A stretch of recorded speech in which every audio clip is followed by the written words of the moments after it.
ओम शांति। ये दुनिया परमात्मा की रचना है। परमपिता परमात्मा को सृष्टि के रचयिता कहा जाता है। कोई भी रचना जब रची जाती है तो नई होती है।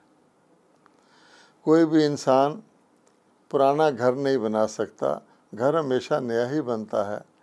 कोई मोटर कार कंपनी पुरानी मोटर कार नहीं बना सकती, मोटर कार नई ही बनती है।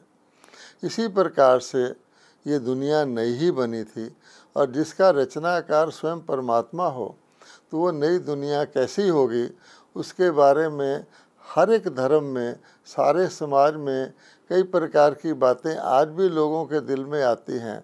जैसे हम भारत के लिए ही कहते हैं, जिसको भगवान की जन्मभूमि कहा जाता है, परमात्मा की धरती कहा जाता है, क्योंकि भारत ही है जिसमें भगवानों वाच्य का भगवद गीता शास्त्र मिलता है कि भगवान ने खुद आकर के सत्य ज्ञान दिया।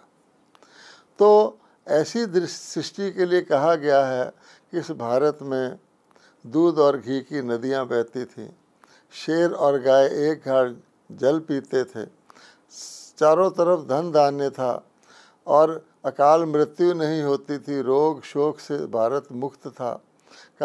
तो इसलिए वो दुनिया परमात्मा ने रच के मानवों के हवाले की कि तुम इस दुनिया में शरीर धारण करो और सही कर्म करके सुख भोगो। ये भी हम जानते हैं कि कोई चीज़ भी सदा नई नहीं रहती। एक समय आता है, शनैः शनैः उसके अंदर कुछ ना कुछ थोड़ा बहुत पुरानापन आना शुरू हो जाता है। तो ऐसा ही हुआ। फिर भी दुनिया में सुख बहुत था, दुख कम था। धीरे धीरे फिर ऐसी हालत भी आ जाती है जब इस दुनिया के अंदर दुख ज़्यादा हो जाता है, सुख घट जाता है, और अंत में एक ऐसी तमोप्रधान स्थिति भी आ जाती है जब मानव कितना भी कोशिश करे, लेकिन जब दुनिया ही दुखधाम बन जाती है, इसके सारे ढांचे में ही तमोप्रधानता आ जाती है, प्रकृति में भी तमोप्रधानता आ जाती है, प्रकृति में सार नहीं रहता, धर्म सत्ता में भी सार नहीं रहता, विस्तार हो जाता है, राज सत्ता में भी सार नहीं रहता। तो ऐसी दुनिया के अंदर उसको फिर दुख बढ़ता जाता है। जैसे कोई व्यक्ति सीढ़ी उतरता जाए तो अगर सीढ़ी अगली सीढ़ी उतरेगा तो नीचे ही जाएगा, क्योंकि उसका मुंह सीढ़ी उतरने की तरफ है। अब ऐसी परिस्थिति में हम किसी को दोषी भी नहीं कह सकते, ऐसी परिस्थिति आना भी स्वाभाविक है। तो आज ऐसी परिस्थिति मानवता के सामने आई है, और मानवता सारी एक प्रकार से आश्चर्यचकित है, हैरान और परेशान है कि कैसे सारी दुनिया का काम काज ठप हो गया है। कोई सोच भी नहीं सकता था कि कभी ऐसा भी हो सकता है, और एक मानव दूसरे से बचने की कोशिश कर रहा है, क्योंकि एक ऐसी महामारी जानलेवा आई है जो केवल छूने से या आसपास रहने से ही बढ़ जाती है। तो सारे विश्व के सभी मानव डरे हुए हैं, भाग दौड़ कर रहे हैं, हैरान और परेशान हैं, लेकिन उनको अभी तक पता नहीं है कि ये किस हद तक जानलेवा आगे बढ़ेगी और कितना नुकसान करेगी। ऐसी परिस्थिति में मनुष्य क्या सोचता है, ऐसी स्थिरता में जबकि कोई भी चीज़ सर्टेन नहीं है, भय का होना, चिंता का होना नेचुरल है। तो इस परिस्थिति में हम क्या करें, तो ये बात सबके सामने एक प्रश्न चिन्ह के रूप में है। तो हम जानते हैं कि हर चीज़ का प्रभाव व्यक्ति के मन पर आता है। मन में ही घबराहट पैदा होती है, मन में ही चिंता होती है, मन ही तनाव में आता है, मन ही हैरान और परेशान होता है। फिर जब व्यक्ति का मन ऐसा हो जाता है तो बाकी अन्य चीज़ें भी हलचल में आ जाती हैं, डिस्टर्बेंस में आ जाती हैं। तो जब हमारा मन जो स्थैर्यम हो तो बाकी चीज़ स्थैर्यम होती है। जब वो आधार ही हिल जाए और हर एक व्यक्ति का आधार इस प्रकार से हिल जाए, आगे कुछ सूझे नहीं, तो ऐसी परिस्थिति में स्थिरता कैसे लाई जाए, ये एक प्रश्न है। तो हम ये जानते हैं कि क्रिएशन, ये सारी जो चेंज आती है रचना में आती है। सृष्टि एक रचना है, और सारी मानवता भी परमपिता परमात्मा की अविनाशी रचना है। तो रचना में जब चेंज आ जाती है, इसका ये मतलब नहीं है कि अंत आ जाता है। आखिर हर चीज़ आती है और जाती है। अगर वो नई दुनिया नहीं रही तो ये पुरानी दुनिया भी नहीं रहेगी। इसी प्रकार से कोई भी घटना जब आती है तो जाती ज़रूर है।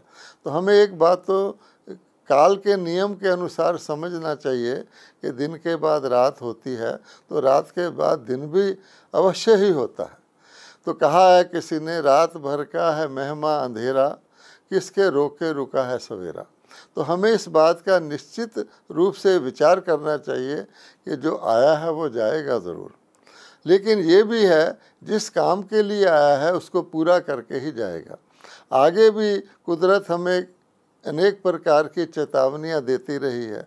शारीरिक रोग आते रहे हैं, प्राकृतिक आपदाएं आती रही हैं, मानवता के अंदर मन मिटाव होता रहा है, लेकिन वो छोटे स्केल पर था।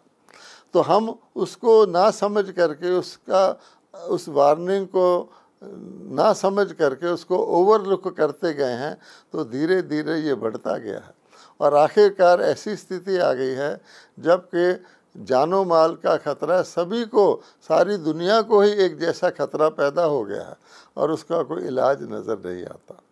तो आप जानते हैं कि जब कोई चीज़ नई से पुरानी होनी शुरू होती है तो जब वो पुरानी होती है उसको थोड़ा बहुत रिपेयर करके ठीक ठाक कर लिया जाता है ताकि वो चलती रहे। जब और ज़्यादा पुरानी हो जाती है तो और ज़्यादा रिपेयरिंग की जाती है, ओवरहाल किए जाते हैं ताकि वो चलती रहे। लेकिन जब ऐसी स्थिति आ जाती है कि बिल्कुल ही वो जर्जर हो जाती है, उसको रिपेयर करना संभव ही नहीं होता, तो फिर मालिक का काम होता है कि दोबारा से उसको नई रचना करे। ये नियम हम अपने जीवन काल में भी देखते हैं। हम आत्माओं को शरीर मिलता है, बड़ा सुंदर बच्चे का शरीर मिलता है, फिर वो शरीर एक दिन जर्जर हो जाता है तो फिर नया शरीर मिल जाता है। हम अपने वस्त्र भी पहनते हैं, नए पहनते हैं, फिर वो मैले हो जाते हैं तो हम उनको चेंज कर लेते हैं। एक वृक्ष भी जो है बीज से पैदा होता है, सारा फल फूल इत्यादि देता है, पूरा फैलावट करता है, एक दिन आता है कि वो जर्जर हो जाता है, उसी समय फिर नया बीज निकलता है, जैसे नया वृक्ष शुरू हो जाता है।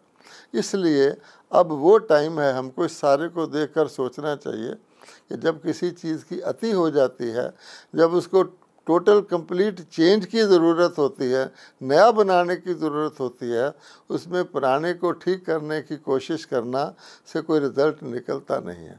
पहले कम पुरानी थी तो हम ठीक करते रहे, कुछ ना कुछ आगे चलती रही, लेकिन अब ऐसी दशा इस दुनिया की आ गई है कि एक दिन भी ये दुनिया ज़्यादा चलती है तो उसका फल यही निकलता है कि मनुष्यों का दुख बढ़ता है। कुछ थोड़े से अमीर धनवान लोगों को, साधन संपन्न लोगों को छोड़ दें, वैसे तो वो भी पूरी तरह सुखी नहीं है। किसी को तन का रोग, किसी को मन का रोग, किसी को धन का रोग लगा ही रहता है, लेकिन उनको छोड़ दें तो बाकी बहुधा जो मानव समाज है आज बिल्कुल ही दुखी और बहुत ही घटिया परिस्थितियों में जी रहा है। अगर आप गरीबों की बस्तियों में जाके देखें तो जैसे मानव का जीवन जो है श्रेष्ठ प्राणी होने की अगर देखा जाए तो जानवर से भी घटिया हो गया। तो ऐसी स्थिति में इस दुनिया को और आगे घसीटना केवल मानवता के दुख को बढ़ाना ही है। इसलिए फिर परमपिता परमात्मा को तरस आता है, वो क्रिएटर है, कि अब मैं इसको बदल दूं। तो अब नई दुनिया की तैयारी होती है। जैसे किसान जानता है अच्छी तरह से, एक फसल जब पक जाती है, पूरी तैयार हो जाती है, तो उसको कटना ही होता है और उस पकी फसल को आगे भी वो चल नहीं सकती और वही फसल दोबारा नहीं उगती है। नई फसल, ये नया सीज़न आता है तो उसका नया बीज जल्दी से उग जाता है। पुरानी फसल दोबारा नहीं उगती क्योंकि उसका टाइम पूरा हो जाता है। इसीलिए परमपिता परमात्मा हमको ये बात समझा रहे हैं कि अब दुनिया के चेंज होने का टाइम है और ये चेंज आत्माओं के द्वारा होती है। कहा जाता है कि इंसान जब ऊंचा उठता है तो दुनिया ऊंची उठ जाती है, इंसान जब नीचे गिरता है तो दुनिया नीचे गिर जाती है। ये चरित्र की बात है। तो चरित्र आत्मा में होता है, शरीर तो आत्मा बदलती ही रहती है, लेकिन पुरानी आत्मा पुराना ही शरीर धारण करती है, पुरानी दुनिया में ही आती है। तो इस वक्त मौका है ये जानने का कि अब परमात्मा नई दुनिया को नया बना रहे हैं और नई दुनिया में नए मूल्य होंगे। हम जानते हैं नई दुनिया को गार्डन ऑफ अल्लाह कहा जाता है और पुरानी दुनिया को फॉरेस्ट ऑफ थॉर्न्स कहा जाता है। यहाँ कुछ भी कर लो, आपको दुख रूपी कांटा किसी न किसी रूप में चुभेगा ही, और अब तो दुख की अति हो गई है। इसलिए इस वक्त हमें ये सोचना है कि यद्यपि हम बहुत बड़ी जेल में हैं, लेकिन जेल से निकलने का टाइम भी आ रहा है।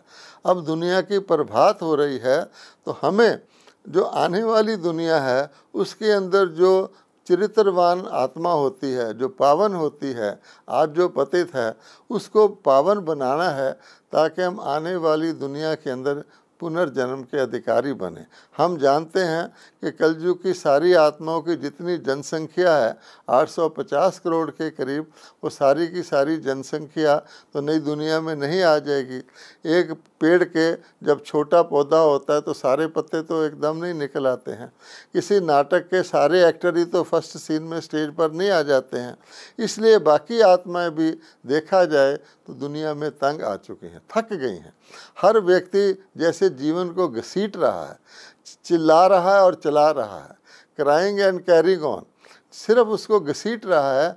उस जीवन के अंदर कोई सुख की प्राप्ति हो या उसका कोई उम्मीद हो लोगों को नहीं है।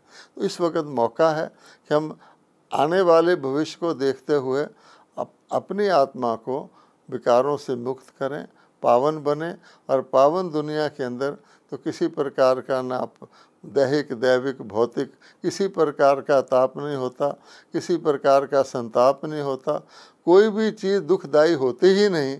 जब सुखदाई दुनिया है तो हम उसकी तैयारी करें, तो क्या होगा, हम उसकी तैयारी में लगेंगे, हमें शक्ति आएगी, उम्मीद बढ़ेगी। हमारा ये दुख का समय भी ऐसे लगेगा जैसे कोई जेल से छूटने से एक हफ्ता पहले खुश हो जाता है कि अब मेरी जेल छूटने वाली है। तो हम समझते हैं इस बात को ध्यान में रखते हुए, और आज के वक्त की ये ज़रूरत भी है कि हम अपने आप मन को पावन बनाएं। पावन को दुख होना ही नहीं, तो चाहे किसी प्रकार की बीमारी आ जाए, किसी प्रकार की आपदा हो जाए, पावन आत्मा पर वो असर नहीं करेगी। तो ये भी तसल्ली भगवान हमें दे रहा है। ओम शांति।